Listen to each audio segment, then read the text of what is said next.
Welcome to the History of European Theatre podcast, and thanks for joining me on this journey through millennia of theatrical history. Episode 173, Nothing Goes to Plan in Love's Labour's Lost, a conversation with Eleanor Conlon. For this guest episode, it's a very welcome return for Eleanor Conlon, who you will remember discussed Titus Andronicus with me back in episode 22 of this season. Having picked over the brutal actions in that play with Eleanor, I was pleased to hear that she was interested in a return visit and to discuss the very different piece that is Love's Labour's Lost. As you will hear, Eleanor has a great love of this play and brings all the enthusiasm about it to our conversation that you might expect.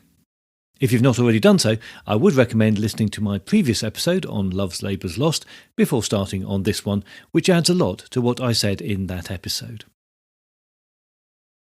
Eleanor Conlon is an actor, director and award-winning writer based in Sussex. After completing her BA in English Literature at Goldsmiths, University of London, Eleanor earned her MA in Shakespeare and Early Modern Drama at King's College and Shakespeare's Globe. While at the Globe, Eleanor worked dramaturgically on productions by Dominic Dromgoole, Matthew Dunster and Jeremy Herrin, and with Jenny Tiramani on the Original Practice Costumes Archive. As an academic, her research focused on Renaissance magic, gender and culture in early modern London, though for more than a decade her career has been less theoretical and more practical. After achieving success with her theatre company, The Barefoot Players, in the late 2000s and early 2010s, with which she produced plays including 'Tis Pity She's a Whore, Dr. Faustus and The Alchemist, the latter two of which she also directed, as well as productions of several of Shakespeare's works, and plays by Ibsen, Oscar Wilde and others. She founded her current theatre company, Rust and Stardust, where working with her puppet maker partner, Katie Summers, Eleanor has written over a dozen plays rooted in English folklore and toured these shows all over the UK. In addition to all of this, and as you are about to hear, in 2023 she launched the Three Ravens podcast with her partner Martin Vaux, also a writer and actor, which explores history, legends and the diverse aspects of folk culture. I spoke to Eleanor over a Zoom call, and before we got into Love's Labour's Lost, there was some very important news to discuss. So I'm speaking to you at an exciting time for the Three Ravens podcast, as you're just about to have your first book published. So we have to start with a word about that. You have a lot of content out there on the podcast. How did you decide what was going to go into a book?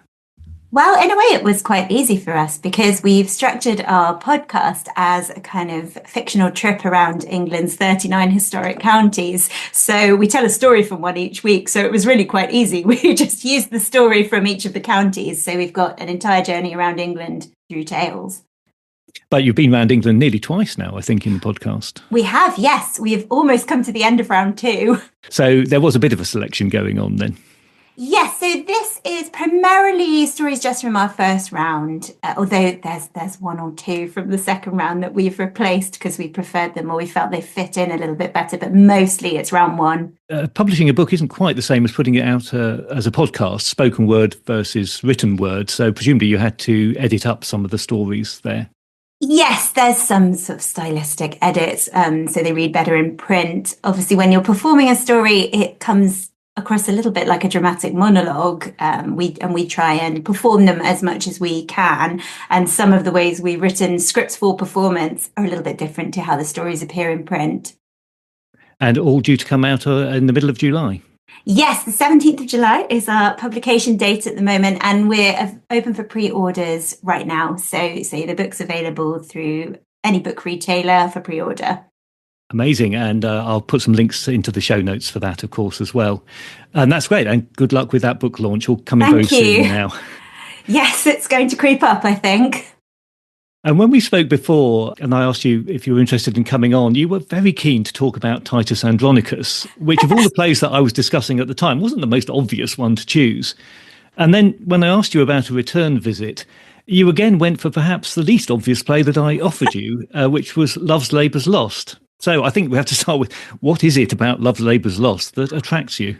I promise, Phil, that I'm not trying to be deliberately willful. I'm just picking the weird plays that nobody else seems to enjoy. But I do really like this play. I've got a connection to it. I've directed it a couple of times, although quite a few years ago now. But I think it's one to return to. And it gets a bit forgotten in the Shakespeare canon, I think. A lot of people compare it to Much Ado About Nothing as a comedy. And they definitely have some things in common. You've got obviously the witty banter between Beatrice and Benedict and Rosaline and Barone and loads of other parallels, sort of plays within a plays, underplot characters. But I have an unpopular opinion. I like Love's Labour's Lost more than Much Ado About Nothing. Okay, yeah, that's something we need to dig into then, because I'm guessing most people are now thinking that's a strange point of view to take.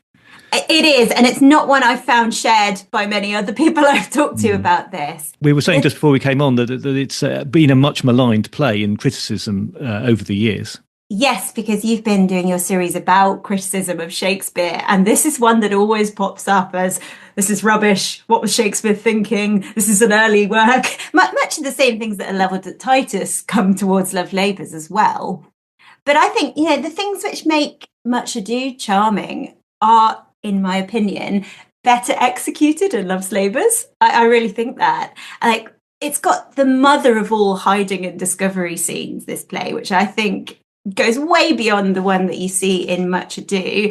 And for me, the underplot characters are so much funnier. I've got to confess, I find Dogberry and Verges in Much Ado profoundly unfunny. I've never liked those characters. Whereas I'm delighted by even Constable Dull, I find very funny. And I like Nathaniel and Holofernes and Costa and Jackanath, and that whole subplot there just entertains me so much more. I think it's cleverer. The whole play is cleverer. It's obviously a comedy about the sexes. From the opening premise as expressed by those aristocratic males, and they're saying basically the women are, and if I can put it a little crudely, women are either pure in nature or seducers, and there's nothing in between. But then the play unpicks all of that as it goes through its actions. But it's a very rarefied atmosphere that Shakespeare puts us in right at the start of that play.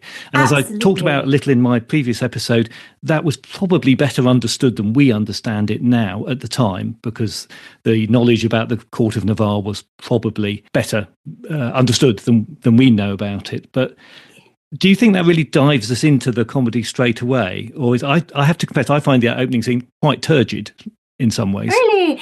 I don't find it necessarily turgid, because I think pretty soon after the show begins, the drama makes it quite clear that all of these fine oaths that the king and his friends are making are going to be broken. Yes. At no point do you think they're going to stick to these. So we automatically get this dramatic irony when they start. And I think the opening monologue about fame living on and cormorant devouring time, which I'm paraphrasing, it is echoed again at the end of the play. And I think the play does have some things to say about life and how we spend it, which feels to me a little bit sharper than just, let's start an academy, let's all study and be boring for 3 years and not have any meat. Shakespeare having a dig at vegetarians there. I think it's a very self-consciously theatrical play, which does mean it performs brilliantly, perhaps more brilliantly than it reads. A lot of the jokes are visual, a lot of the things which we don't see because of the lack of stage directions in texts of that period are obviously made apparent when you see the visual theatre of it. But yes, you're very right about saying it is this kind of microcosm world which would have been understood by the people of the time much more readily than we can understand it.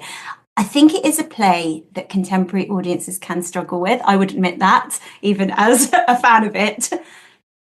But it has been quite more performed in the last 50 years, let's say, than it was for most of the lifetime. Outside of Shakespeare's life, I mean, of course. It seems like it was a very popular play in his time. There's a suggestion that he might have even rewritten part of it later in life. Yes, people have said Much Ado may be a follow-on or a sequel to the play. And actually, the RSC, I think in sort of about 10 years ago, put the two on back to back and very consciously said, this is about the same characters separated by time. So Yes. Barone is Benedict. I think they set it either side of the First World War. So they had Love's Labours at the beginning before war broke out, and then the characters returning from war in Much Ado. So they really drew that parallel there.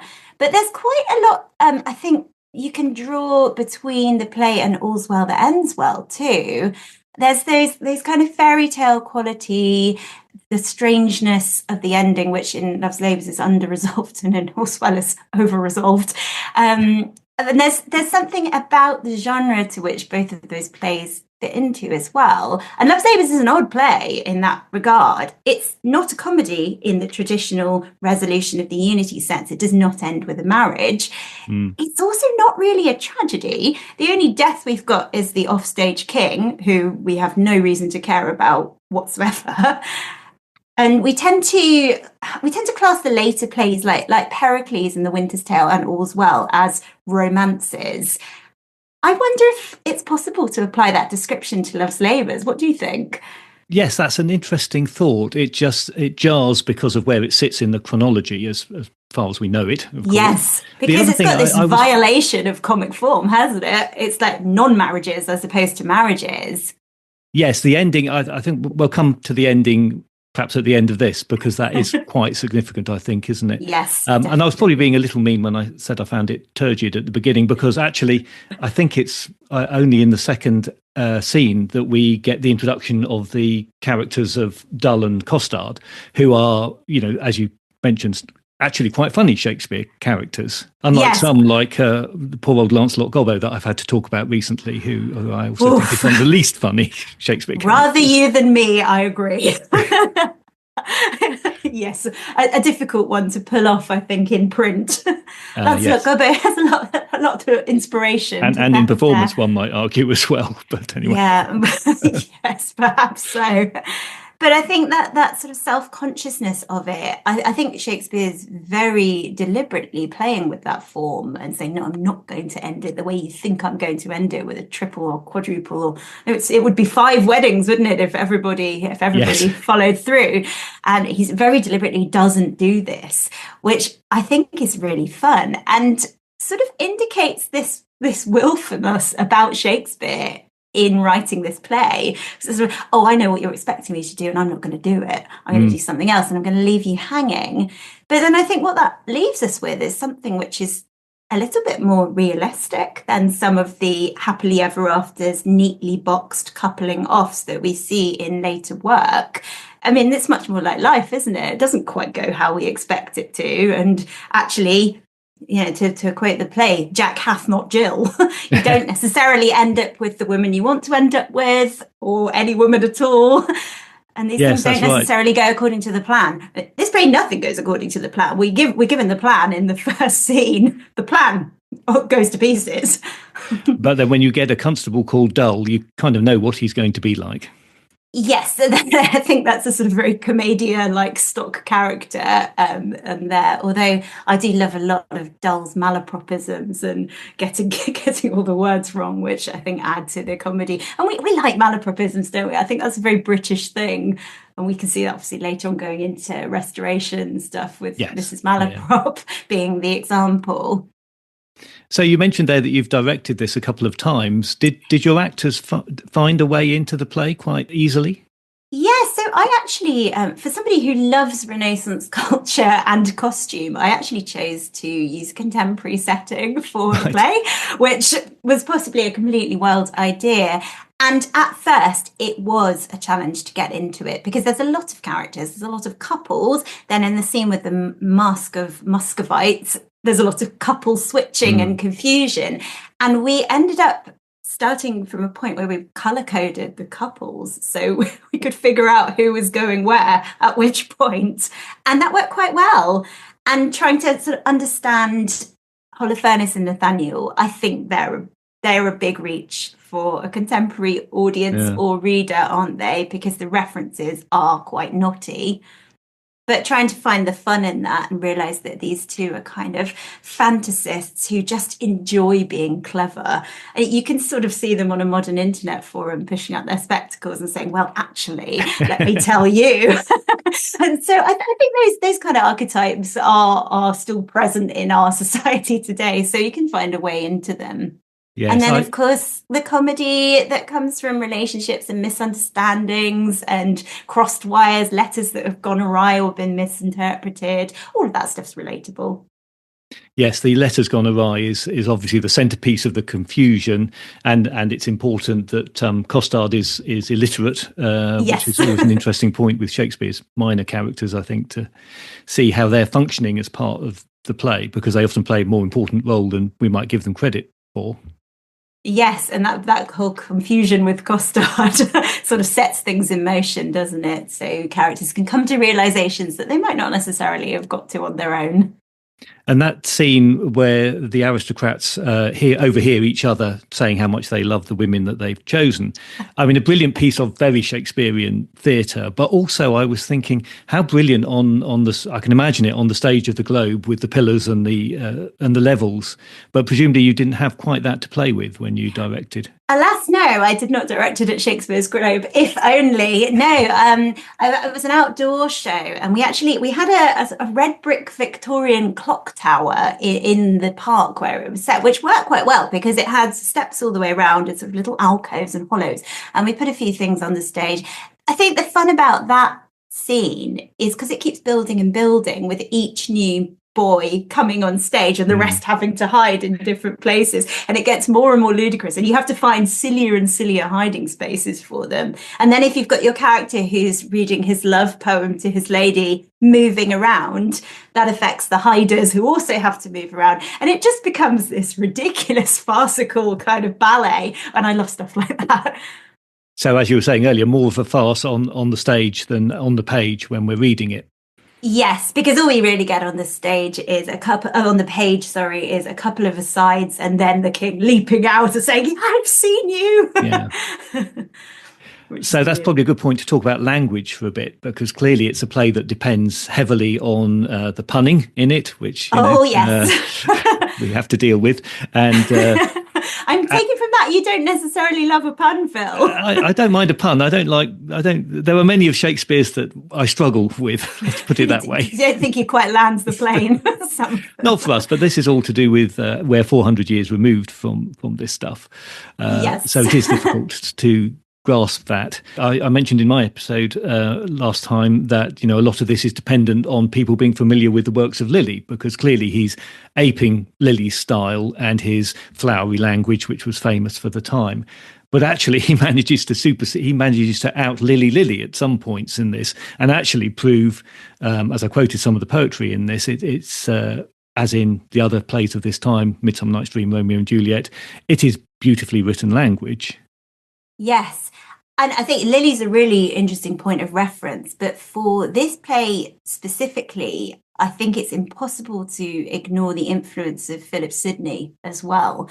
Philip Sidney, courtier poet, writer of Arcadia, or the old Arcadia, Astrophil and Stella, sonnet sequence, various court entertainments. He was a courtier. He was himself active in the court of Elizabeth I and a nobleman. And I think the through line from the works of Sidney into Love's Labour's Lost is so apparent that you just said out Lillying Lilly. I think in part Shakespeare's trying to out Sidney here as well. And you've got things like the character of Holofernes, for example, is almost a direct lift from a court entertainment that Sidney wrote called The Lady of May. There's a character called Rhombus in that. Not a great name, but he's almost the same person, with the hyperbole and the fantastical quotations drawn from absolutely nowhere in the wordplay.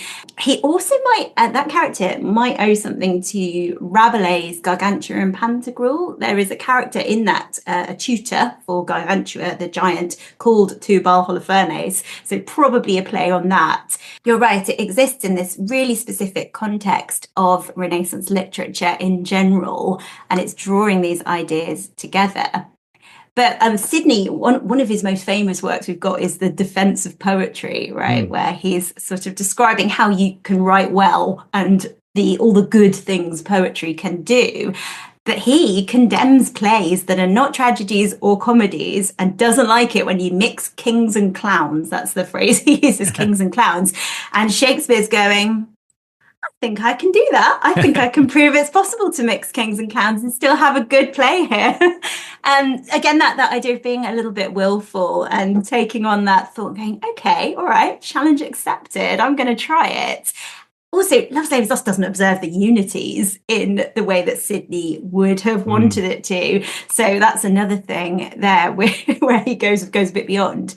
And it is also, I think, I mean, depending on dating, which you've, of course, discussed in much more detail than I would go into, but I think it's his first real look at life at court, other than, I mean, this is dated sort of around the same time as Midsummer Night's Dream, isn't it?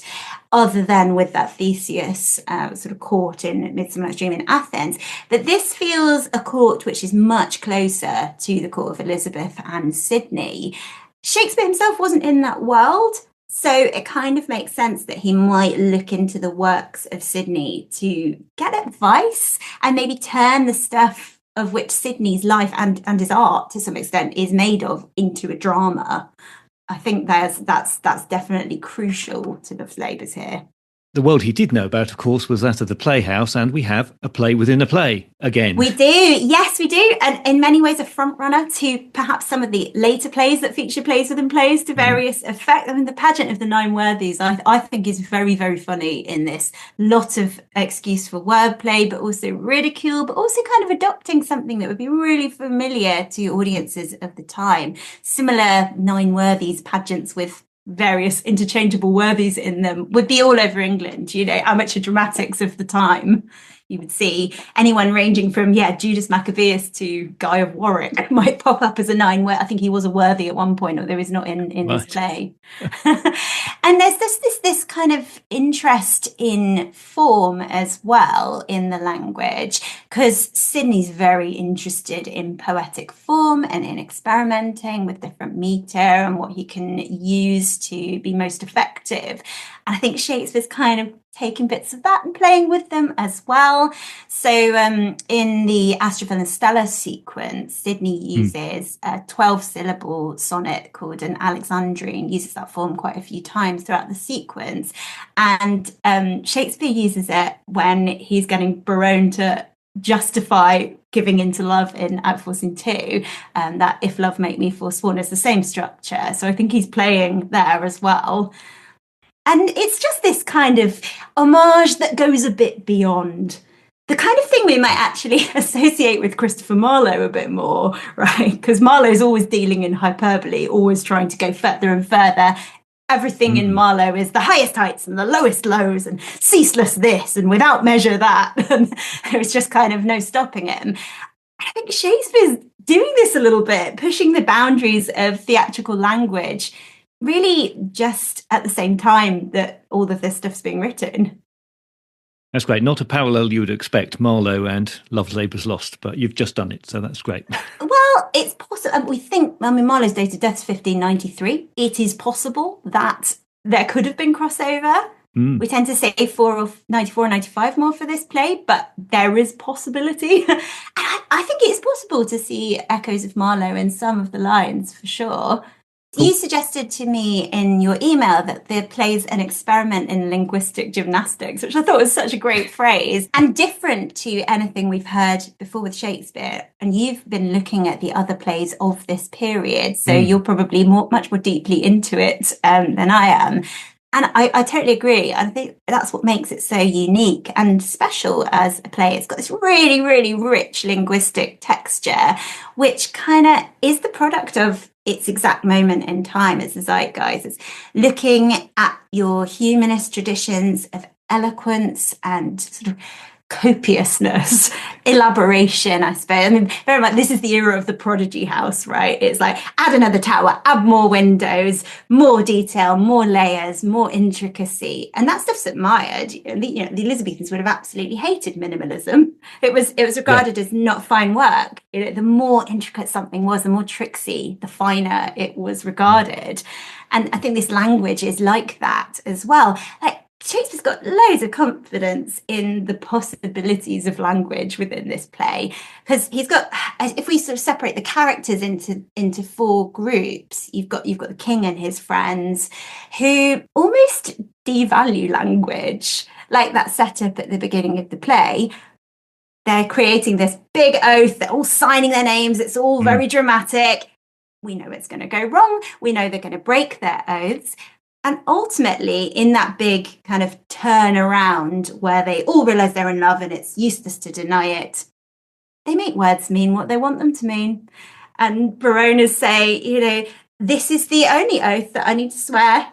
This is the one. And so they've broken it immediately, but they go through some kind of torturous, circuitous ways of excusing themselves.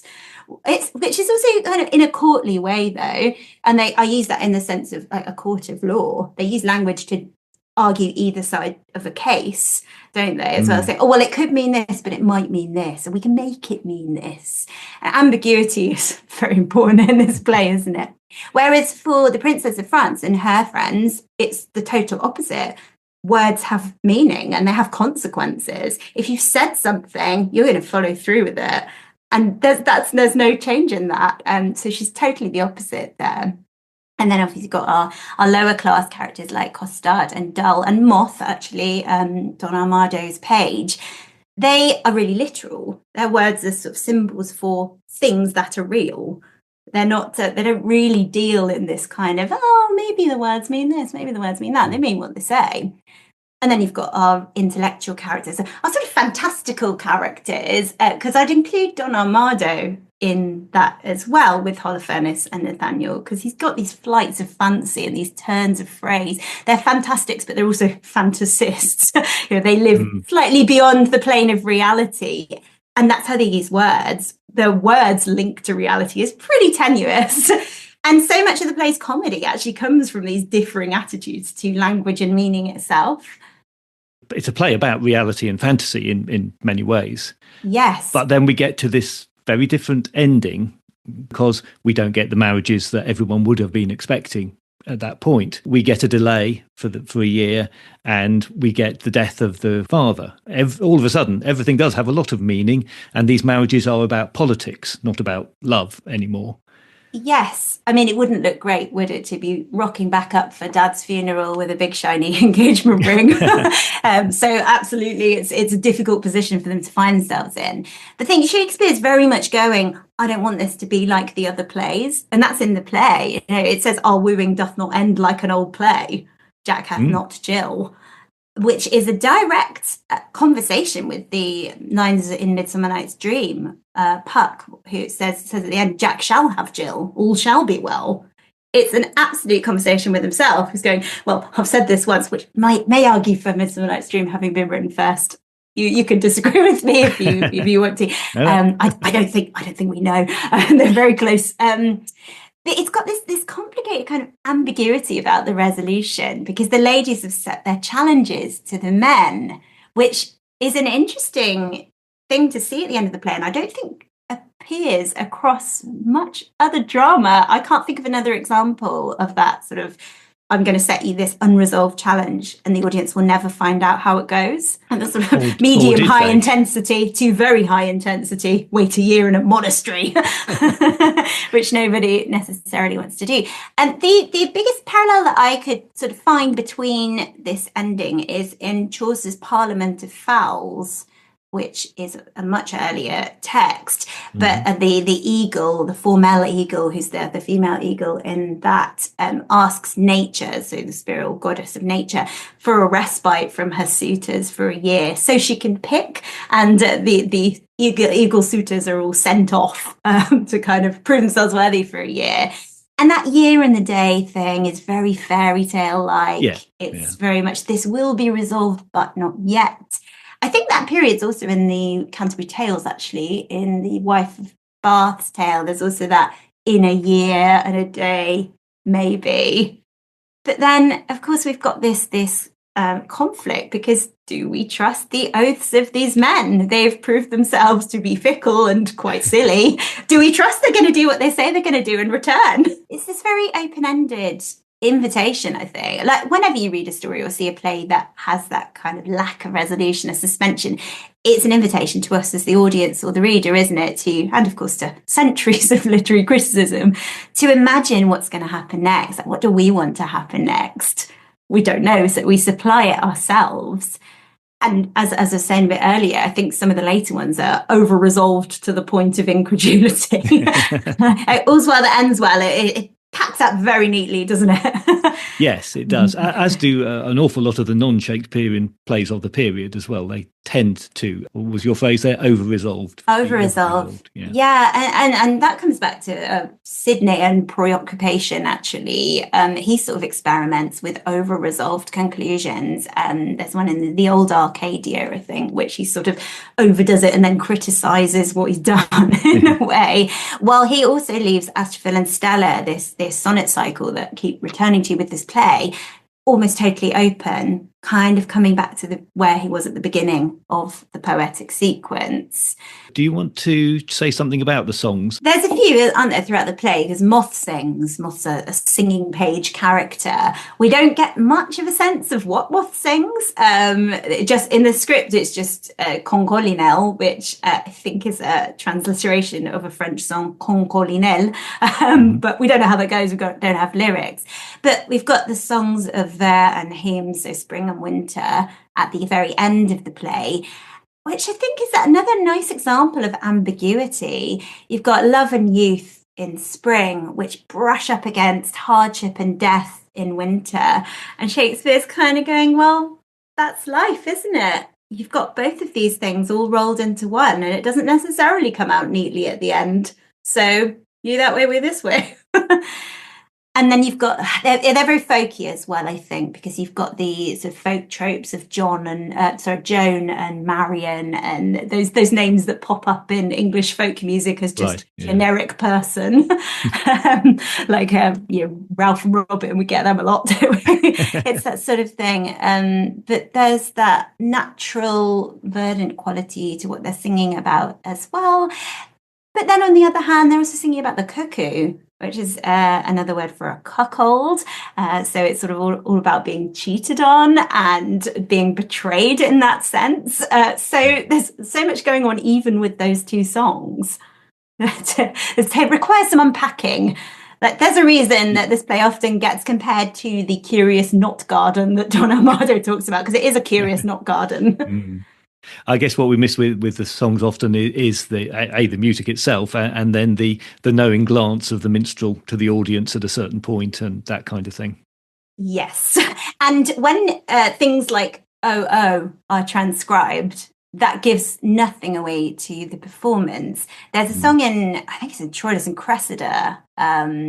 Yes, it is. It is Pandarus in Troilus and Cressida who does this song, which on the page looks like love, love, nothing but love. Oh, love, love, love, with lots of O's in it. When we read that, that doesn't necessarily look like anything, but you can imagine in performance how one might gasp and moan and oh to make that a song which is really explicitly sexual, which this play does too. We have lots of O's. I mean, there's plays on letters of the alphabet in Love's Labour's Lost, as well as actual letters that people write to each other. You get O a lot, and P, plenty of P's in Love's Labour's Lost.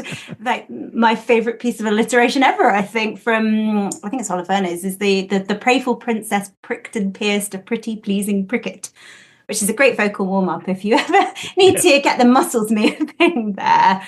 But then, all the puns on hunters and hunting, prey, shooters and suitors, so much of it. It's almost overloaded with puns. And a great gift into the Elizabethan filthy mind. Yes, again, never underestimated.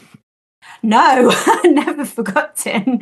But I think there's all the very dirty jokes and euphemisms, which are banter for both the courtly characters and the common characters.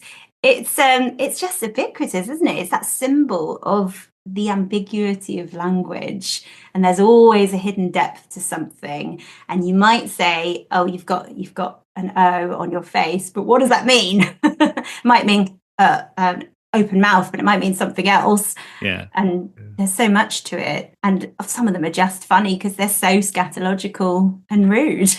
And then you've got that amazing dead end of the play after the song, "You that way, we this way."